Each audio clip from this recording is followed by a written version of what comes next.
Hello everybody and welcome back to another review of this Oxford United season. Well, the more things change, the more things stay the same. It was a new era for Oxford United, the first game in charge for new boss Liam Manning. It was a tough trip away to Morecambe, a relegation six-pointer off the back of some, I don't even know the word to describe Oxford's form.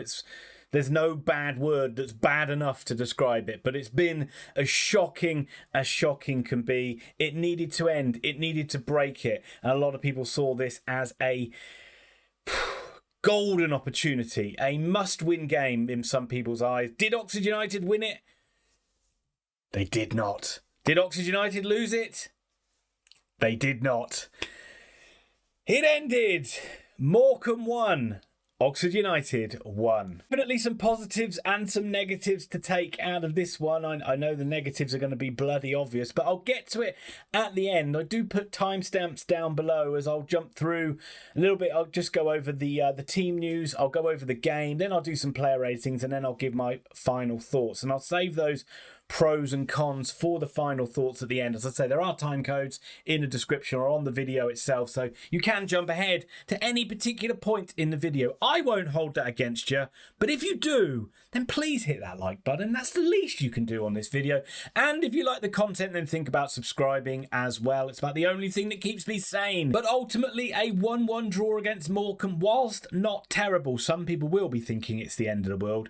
It does slide Oxford further towards the League One relegation zone. There were wins for some of the teams around us as well, which makes it even more of a sucker punch to take in this one. But before we start talking about this game, let's just jump into some team news. So as I said, it was Liam Manning's first game in charge of Oxford United, and he resisted the chance to change formation and largely kept it the same side, same formation from the side that lost to Derby. Ocean Smith, who impressed a lot of people, not necessarily myself, I thought he did okay, but a lot of people were raving about him after the Derby game. But he gets a start in midfield alongside Browne and McGuane. Yannick Wildschut starts up front on the left. You had Marcus Browne on the right. You had Gatlin O'Donkor continued up front instead of Kyle Joseph. And you had Josh Murphy back on the bench. Morecambe went for a 3-4-3 and they start the game in the relegation zone, 3 points behind Oxford United. That is obviously where he finished at the end of the day as well. Derek Adams is fighting hard to keep the Shrimps in League One, and generally they've been a good side at home, although they did take a 4-1 hammering against Charlton on Tuesday night. But generally Adams has mixed and matched quite a lot, changed formations regularly, changed the team regularly as well.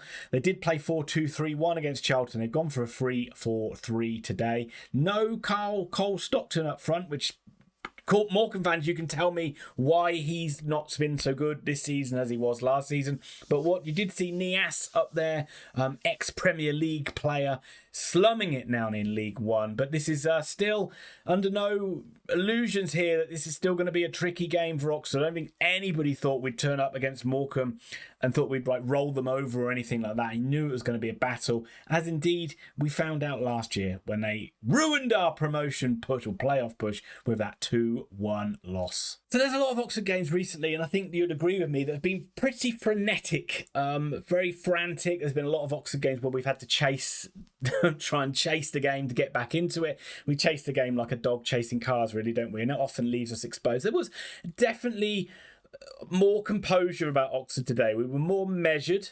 And I've said that the last couple of weeks under Shaw, but that seemed to take it another step forward today.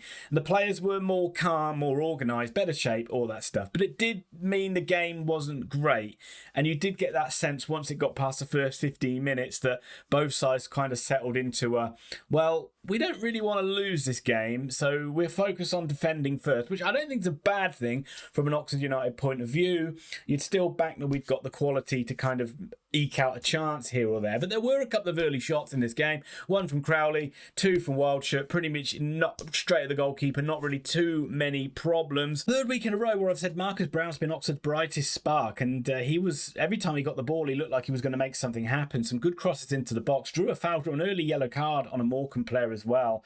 I think it was Mayer, so I'm surprised Oxford didn't give him the ball more and having running, because the brightest moments seem to come from him breaking down that right-hand side. Yannick down the other side, little bit very much bulldozer method from Yannick, isn't it? He's just going to try and bully his way through. Sometimes he does all right, sometimes he trips over the ball, but it's from Yannick Wildschut where Oxford got their first goal. He was the provider. Marcus Browne was the goal scorer. 40 minutes into this tight game, Oxford get the lead, and you're thinking, this is it. We're going to kick on from here.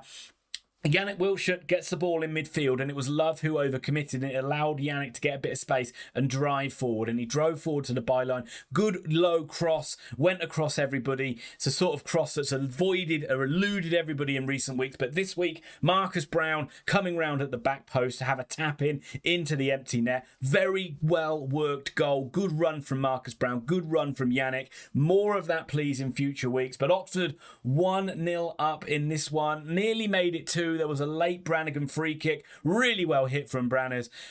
Really good bit of defending by Moore. Keeper was beaten, but Morecambe player getting back on the line to clear it. That almost would have been too good to be true to get that second goal. But you definitely felt Oxford were the ascendancy. You felt we were the better side in that first half, mainly because we got that goal. And I thought we deserved the lead overall. Good away performance so far.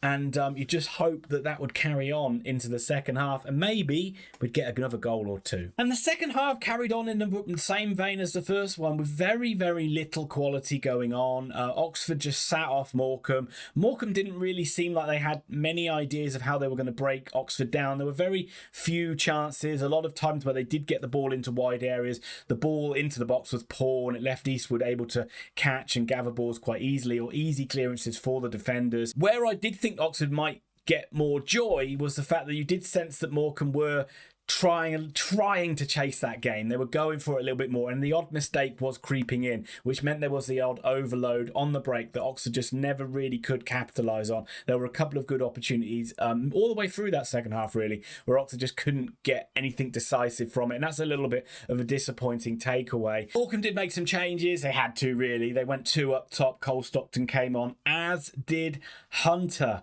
and it was Hunter who did get Morecambe back into this game. But as I said, it was really scrappy. You really didn't see this one coming. It reminded me, if you can remember back to December, of Accrington Stanley away, where Oxford play pretty decently, get the lead, doesn't look like Accrington are going to score, then all of a sudden we don't kill the game off and they get a goal. And that's what this one felt like here. Another one of the substitutes for Morecambe, Watts, he wins the ball from a throw-in and he gets a little bit of space and he's able to drive at the Oxford back four. He plays it out to Hunter, who's one-on-one with Long. He cuts inside and he drills a low shot into the corner. Eastwood's wrong foot. He can't get back across to it.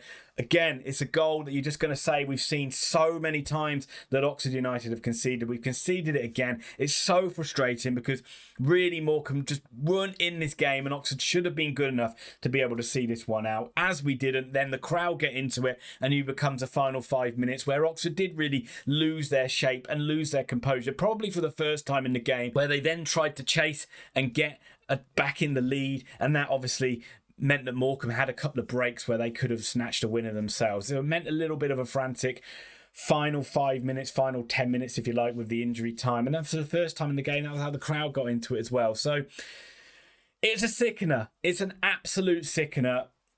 Oxford can't really get that win, get that W. It's 11 games now without a win. There's going to, as I said, there's going to be some people that think this is an absolute disaster. It isn't. There's still 9 games to go. We know there's some difficult ones. I personally didn't see this one as a game Oxford would win today. Bloody pissed off they didn't, but I do think there are some more winnable games down the line. And before I get to my final thoughts, I am going to jump in to some player ratings. Starting with Eastwood in goal. Eastwood gets a 6. I thought everything he did was generally tidy. The only thing that was just missing and didn't bump his grade up was that clean sheet, which just must frustrate the life out of him how he didn't get one in this game today.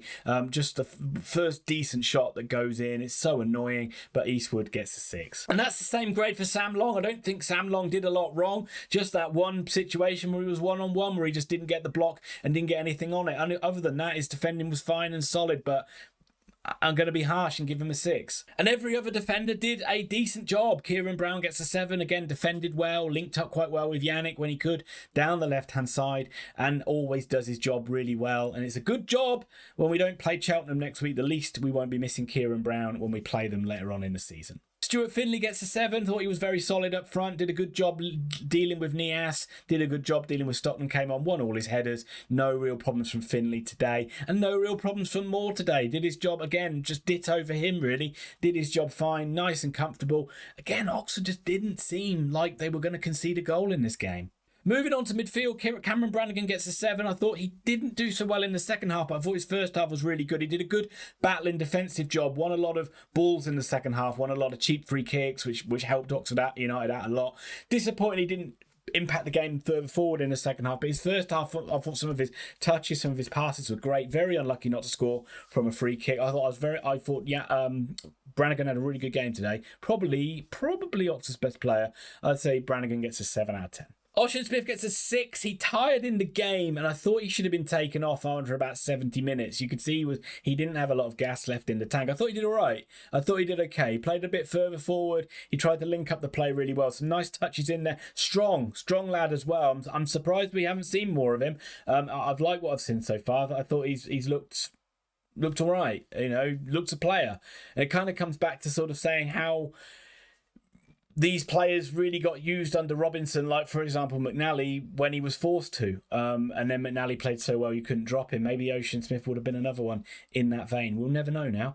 But he will be the one to get this run in the side till the end of the season. But in this game, he gets a 6. Same for Marcus McGuane. Solid performance in there from Marcus McGuane. But again, it's very neat and tidy from him. And he's good at strong, and he holds the ball up well. Wins some tackles, wins some blocks. But not much going forward. One horrible shot in the first half, which went out of the stadium, which is something he needs to improve in his game, and therefore I'm only going to give him a 6. Yannick gets a 7. He gets a 7 largely for one period of play that he did well, but Yannick's all about at least he's got intent when he's got the ball, isn't he? He gets the ball and he tries to make something happen. Not always he's going to do it, and sometimes it's bloody frustrating, but there were a couple of decent shots from him before he did make that assist for the goal. Not a bad performance from Yannick. 7 out of 10. Marcus Browne with a 7 as well. I think the only thing Oxford were guilty of was not giving him the ball enough. I think we might have won this game if we got him on the ball more, but did really well in the first half in particular. But also good back and got his defensive side of the game in order too. Very nice to see a more motivated Marcus Browne, and obviously topped it off with a goal. We're going to need more goals from him, but good to see him get one. 7 out of 10. Alan O'Donkor gets a 6, and that isn't by no means a negative. I thought he did a fine job up there. The only thing that wasn't there is he just wasn't really able to fashion any chances for himself. But I thought his hold-up play was really good. He really battled hard. And remember, he's just a youngster, 18, 19 years old. So much more to come from him. Very impressive performance, actually, but just didn't really able to create any shots or anything like that. So only 6, but a good 6.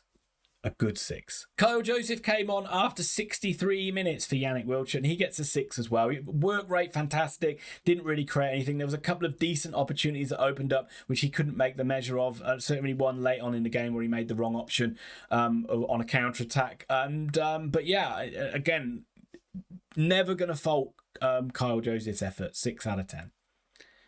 Josh Murphy, good to see him back on the pitch.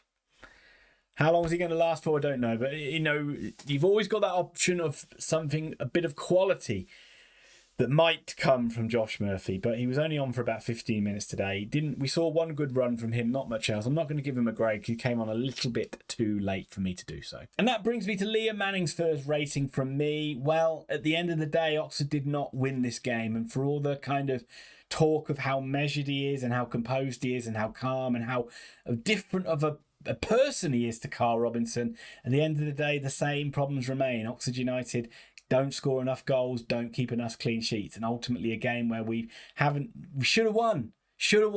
We come away with a 1-1 draw. Don't really have too much to criticise him with. The only thing I will say is that I think he kept Ocean Smith on far too long, and he should have either brought maybe even another defender, or he should have brought on Lewis Bate much earlier than he did. But all in all, I like what I've seen so far from Manning. If Oxford play with that same level of discipline, we should be okay. But how many times have I said that? But I'm going to give him a 6 for his first outing in the dugout. And this brings me to my final thoughts, and I'll start with the opposition by saying that Morecambe fans, well done, you got a point, you rescued a point in this one. Let me know your thoughts on the game down below. Let me know your thoughts on whether you think you can stay up this season. Generally, I thought, and this is being critical, you were one of the poorer sides I've seen Oxford United come up against, and I thought that generally I didn't see how you were going to get a goal in this one, but fair play to you, you did, and you could have even gone on and got the winner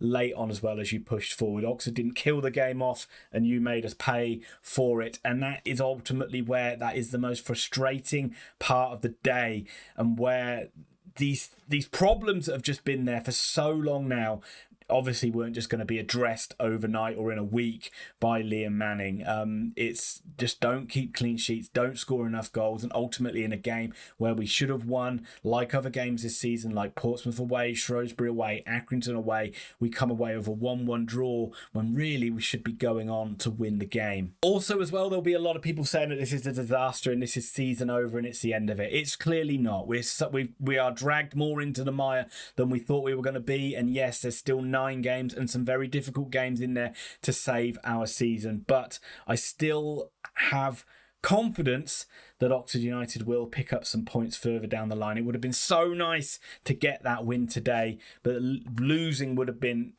absolutely unthinkable. So at least we did not lose in this one today, and that is some small crumbs of comfort for me in that one. But looking at the positives, I do think that Oxford had a better shape. I do think Oxford were more composed. I don't think we were so frantic. Certainly out of possession, we didn't look like we were just going to be ripped open. It looked like we had more of a shape to us, and that is good. It looked like we were keeping things simple. It looked like the players played when they felt they could, and then hit it long and hit it out of play when they felt they had to as well, which is all the things we need to see. We've got quality in this side, and getting that quality on the ball is paramount. It's great to see a return to form for Marcus Browne. We need that to continue.